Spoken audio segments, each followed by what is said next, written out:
Hello guys, and I'm back with my another video.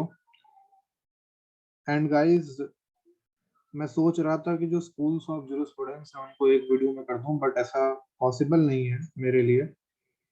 तो मैंने कहा कि एक एक करके सारे स्कूल्स को कवर करेंगे, क्योंकि जो ये सीरीज में बना रहा हूँ जूरिस्प्रूडेंस की, ये UGC NET JRF aspirant as well as UP civil जज के जो एस्पिरेंट हैं उन दोनों को नज़र में रखते हुए मैं बना रहा हूँ,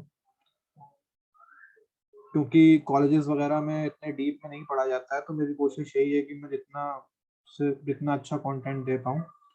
इसीलिए मैंने कहा कि मैं आराम आराम से स्टार्ट करता हूँ और एक एक करके वीडियो बनाऊंगा सारे स्कूल्स पे। So without wasting any further time guys, let's start and study what is natural law school in context of jurisprudence. So let's begin. So basically guys, natural law school होता क्या है, meaning क्या है? तो जैसा कि आपको स्क्रीन दिख रही होगी और मैंने इस पे नोट्स बना रखे हुए हैं। तो meaning, for example, natural law का जब हम मीनिंग ढूंढने पे आते हैं तो हमें बहुत एग्जैक्ट आंसर नहीं मिलता, हम थोड़े वेग आंसर देते हैं, वेग कॉन्सेप्ट में रह जाते हैं। फॉर एग्जांपल डिवाइन लॉ, भगवान के द्वारा कोई रिविलिएशन हुआ हो, ठीक है। लॉ ऑफ रीजन, भाई रीजन लॉजिक होना चाहिए। जैसे हम कॉन्स्टिट्यूशन पढ़ते हैं तो रीजनेबल लॉ है कि नहीं, रीजनेबिलिटी चेक करते हैं। अनरिटन लॉ, क्योंकि उस टाइम पे कोडिफिकेशन तो कुछ था नहीं। यूनिवर्सल लॉ कि भाई हर जगह वो सेम तरह का राइट आपको दिखेगा। इटर्नल लॉ फिर वही कि गॉड द्वारा आया हुआ है। और मोरालिटी का कॉन्सेप्ट आपको दिखता है। सो ये जितने भी वर्ड्स लिखे हैं शॉर्ट फॉर्म में, ये सब रिलेट करते हैं नेचुरल लॉ स्कूल से। कहीं भी क्वेश्चन में अगर आपको ये सारे वर्ड्स दिखते हैं guys, divine law, law of reason, unwritten law, universal law, eternal, principle of morality, तो कहीं ना कहीं ये एसोसिएट होता है नेचुरल लॉ स्कूल से। लेकिन अगर एग्जाम के पॉइंट ऑफ व्यू से हमें लिखना हुआ एज एन इंट्रोडक्शन कि नेचुरल लॉ का मीनिंग समझाना हुआ, तो हम उस पर क्या लिखेंगे गाइस? तो उसके लिए भी मैंने कुछ पॉइंट्स लिख रखे हैं यहाँ पे, जैसा आप देख सकते हो कि law is related to justice, reason, human and ethics. Justice, reason, human, nature and ethics, इनके बारे में बात करता है नेचुरल लॉ स्कूल। अगला point, rules of human conduct emanate from supreme authority and are binding on everyone. कि कोई supreme authority से लॉ निकला है, मतलब भगवान से, मदर लैंड, गॉड, गॉडेसेस, कुछ भी कह सकते हो, ठीक है, एकदम हाईएस्ट अथॉरिटी। अगली बात, नेचुरल लॉ में भाई इक्वालिटी होगी, सबको राइट्स होंगे, बराबरी के राइट्स मिलेंगे, ठीक है। अगला पॉइंट है कि प्रायरी मेथड से स्टडी करते हैं। मतलब इसमें बेसिकली क्या होता है कि जो नेचुरल, देखो गाइस समझो कॉन्सेप्ट को, समझो नेचुरल लॉ जो है और नेचुरल लॉ स्कूल जूरिस्प्रूडेंस का है, वो ये कहता है कि जो लॉ है वो एक डिवाइन अथॉरिटी से, जो सुप्रीम है अपने आप में, उससे बड़ा कोई नहीं है, उन वहां से निकल के आता है, उनके कमांड्स, ठीक है। एक certain order of nature, nature का अपना ऑर्डर होता है, चीजें बनती हैं, क्रिएट होती हैं, डिस्ट्रॉय हो जाती हैं, एनर्जी ट्रांसफॉर्म, तो एक सर्टेन ऑर्डर ऑफ नेचर है, वहां से लॉ निकल के आता है। सुप्रीम अथॉरिटी जो बोलती है वहां से लॉ निकल के आता है। यहाँ पे आपको रीजन देखने को मिलता है, एथिक्स देखने को मिलता है, ह्यूमन नेचर देखने को मिलता है, और जस्टिस भी दिखता है आपको, ठीक है। और प्रायरी मेथड का मतलब क्या है कि हम इस जो नेचुरल लॉ स्कूल है, इनको टेस्ट नहीं करते। फॉर एग्जाम्पल, एक एम्पिरिकल रिसर्च होती है, जब आप रिसर्च मेथोडोलॉजी पढ़ोगे तो वहां पे एम्पिरिकल, जिसमें होता क्या है, ऑब्जर्वेशन होता है, टेस्टिंग होती है, जैसे साइंस लैब। यहाँ ऐसा कुछ नहीं होता है। यहाँ अगर सुप्रीम अथॉरिटी से लॉ निकला है तो आप उसको टेस्ट नहीं करेंगे, ठीक है। वहां कोई साइंटिफिक एनालॉजी नहीं ड्रॉ करोगे आप, ठीक है। ये नेचुरल लॉ का एक बहुत बड़ा कैरेक्टरिस्टिक है गाइस, ठीक है। तो ये मोटा मोटा था कि क्या होता है नेचुरल लॉ स्कूल। अब इसकी हिस्ट्री के बारे में बात करते हैं गाइस। तो हिस्ट्री का ऐसा है कि अकॉर्डिंग टू फ्रीडमैन, फ्रीडमैन ने बोला था, natural law school is a tale of search of mankind for absolute justice and failure. अब इतनी सोफिस्टिकेटेड लाइन तो इनने लिख दी, इसका मतलब क्या है? तो इसका मतलब ये समझो कि ये अपने शब्द में ये बताना चाह रहे हैं कि जो नेचुरल लॉ है वो एक ऐसा लॉ है जिसको पाने के लिए हमने मैनकाइंड की खोज कर डाली। मतलब सबसे पहले नेचुरल लॉ ही आएगा, ठीक है, क्योंकि नेचर से पहले तो कुछ आ ही नहीं सकता ना। पहले तो नेचर आएगा, गॉड आएगा, उसके बाद ही इंसान आएगा, फिर इंसान का बनाया सोसाइटी होगा, फिर वहां सोसाइटी में चलने वाले रूल्स होंगे, कंडक्ट होगा, ठीक है। अब इसकी स्टार्टिंग ओरिजिन हमें कहाँ देखने को मिलती है नेचुरल लॉ स्कूल की? तो ग्रीक ग्रीक जो थे उन्होंने सबसे पहले इसकी फाउंडेशन को ले डाउन किया था। उसमें भी एक जो प्रोमिनेंट है वो है हिराक्लिटस। इन्होंने क्या ऑब्जर्व किया? इन्होंने ऑब्जर्व किया कि भाई एक ऑर्डर है, एक डेस्टिनी, एक रीजन है। फॉर एग्जांपल कोई चीज क्रिएट होती है, कुछ समय तक वो रहती है, वो अपना काम करती है, कुछ समय बाद वो डिस्ट्रॉय हो जाती है, ठीक है। ये एक पैटर्न उन्होंने देखा नेचर के थिंग्स में, इवेंट्स में। उन्होंने एक पैटर्न ड्रॉ किया और उन्होंने कहा कि इस पैटर्न से लॉ निकल के आता है। उसी ऑर्डर को, उसी पैटर्न को उन्होंने एक तरीका लॉ ही बना दिया, ठीक है। तो हिराक्लिटस थे जिन्होंने स्टार्टिंग करी थी। ग्रीक के प्रोमिनेंट हैं यूरिस्टिया, ठीक है।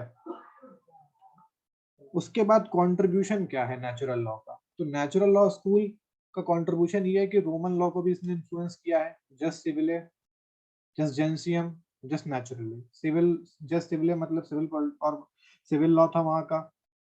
नेचुरली मतलब नेचुरल लॉ। और जेंसियम जो था वो सिविले से वाइट था इन स्कोप।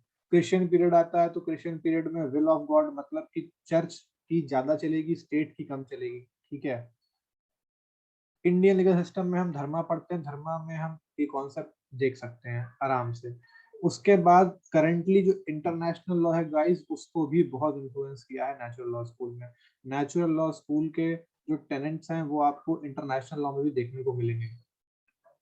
अब हम बात करते हैं गाइस कि इंपॉर्टेंट जूरिस्ट क्या है। तो कई बार एग्जाम में क्वेश्चन भी आता है, which among the following jurist belongs to natural school और नॉट। तो सॉक्रेट्स, प्लेटो, एरिस्टोटल, सिसरो और स्टोइक। वैसे स्टोइक एक फिलॉसफी है, उसमें बहुत सारे लोग आते हैं। फॉर एग्जांपल मार्कस ऑरेलियस और कई सारे और राजा थे जो स्टोइक फिलॉसफी को फॉलो किए। तो कई सारे आते हैं। बेसिकली एक फिलॉसफी है ये। और जो फादर है नेचुरल, ये क्वेश्चन भी आता है, who is the father of natural law school? तो एरिस्टोटल, ठीक है गाइस। उसके बाद सोशल कॉन्ट्रैक्ट थ्योरी भी इसी में आती है। इसके भी तीन जो लीडिंग जूरिस्ट थे वो थे Hobbes, Locke, Rousseau. Social contract theory को मैं समझाऊंगा नहीं। बेसिकली बात यही थी इसमें कि स्टेट का क्रिएशन कैसे हुआ। जब हम आर्टिकल 1 ऑफ इंडियन कॉन्स्टिट्यूशन पढ़ते हैं, वहां पे लिखा होता है यूनियन ऑफ स्टेट। तो स्टेट के कॉन्सेप्ट में कैसे हुआ? तो सबसे पहले भाई की ट्राइब्स में लोग थे, फिर उनको लगा कि कोई उन पे दूसरा इन्वेड कर रहा है, अटैक कर रहा है, तो उनको अपने राइट्स को प्रोटेक्ट करना, उसके लिए उन्होंने अपने आप में ही एक कोई उसमें से राजा चुना। उसको उन्होंने अपने राइट सरेंडर किए।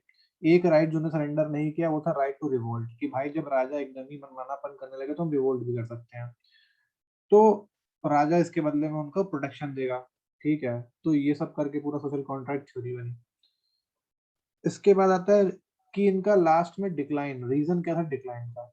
तो मॉडर्निटी, मॉडर्न हो गई society.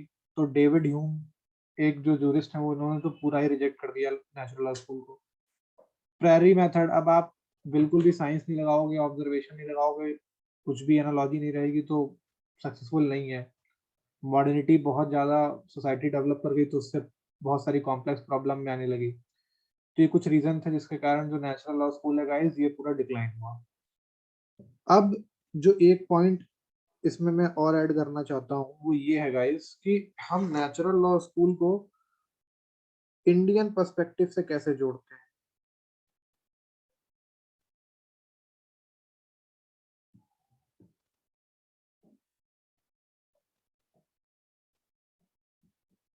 Natural law school in reference to Indian law. So guys, fundamental rights, human right,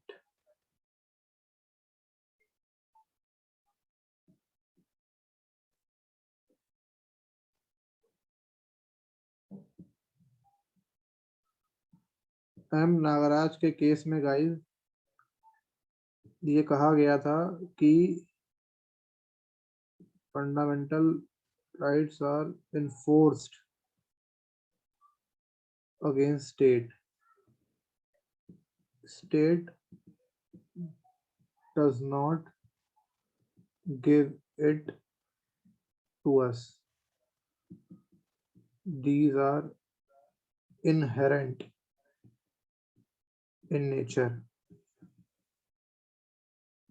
We get these rights as soon as we are born. तो सारे फंडामेंटल राइट नहीं, लेकिन for example right to equality है, तो obvious सी बात है कि हम पैदा हुए तो हमारे साथ ही ये आएगा, ठीक है। उसके बाद गाइस ह्यूमन राइट एक्ट, ये तो इस बात का गवाही है, क्योंकि human right are universal, inalienable, natural right, और इस पे एक एक्ट बना रखा है हमने, तो ये डायरेक्ट ही कोरिलेशन है यहाँ पे।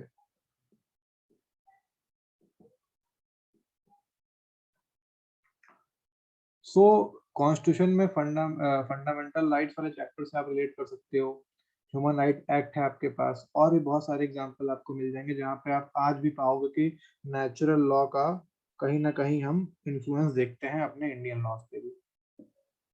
सो ये गाइस इन शॉर्ट मैं एक बार फिर से बता दूं, मीनिंग हमने इसको पढ़ा क्या होता है, कुछ बातें इसके अंदर जो बेसिक टेनेंट्स थे वो हमने देखे, इसकी हिस्ट्री हमने देखी कहाँ से आया, इसने कैसे दूसरे लॉ को कंट्रीब्यूट किया।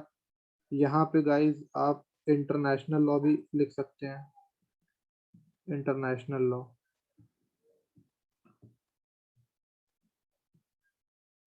इंपॉर्टेंट जूरिस्ट में Socrates, Plato, Aristotle, Cicero, Stoics, social contract theory और रीजन टू डिक्लाइन, और फिर ये इंडियन कॉन्टेक्स्ट में कैसे जोड़ेंगे इसको। सो आई होप गाइस कि आपको ये शॉर्ट वीडियो नेचुरल लॉ पे अच्छा लगा हो और आपको कुछ इनपुट्स मिले हो नेचुरल लॉ के ऊपर। And again I will be back with another video, and that will be of analytical school, और लाइन से ही चलेंगे और लाइन से ही पूरा जूरिस्प्रूडेंस में कवर करूंगा। कोई भी सजेशन है गाइस आप कमेंट कर सकते हैं, कोई भी टॉपिक पे आप चाहते हैं वीडियो बनाऊं मैं, आप कमेंट कर सकते हैं। And please support, and thank you for watching guys.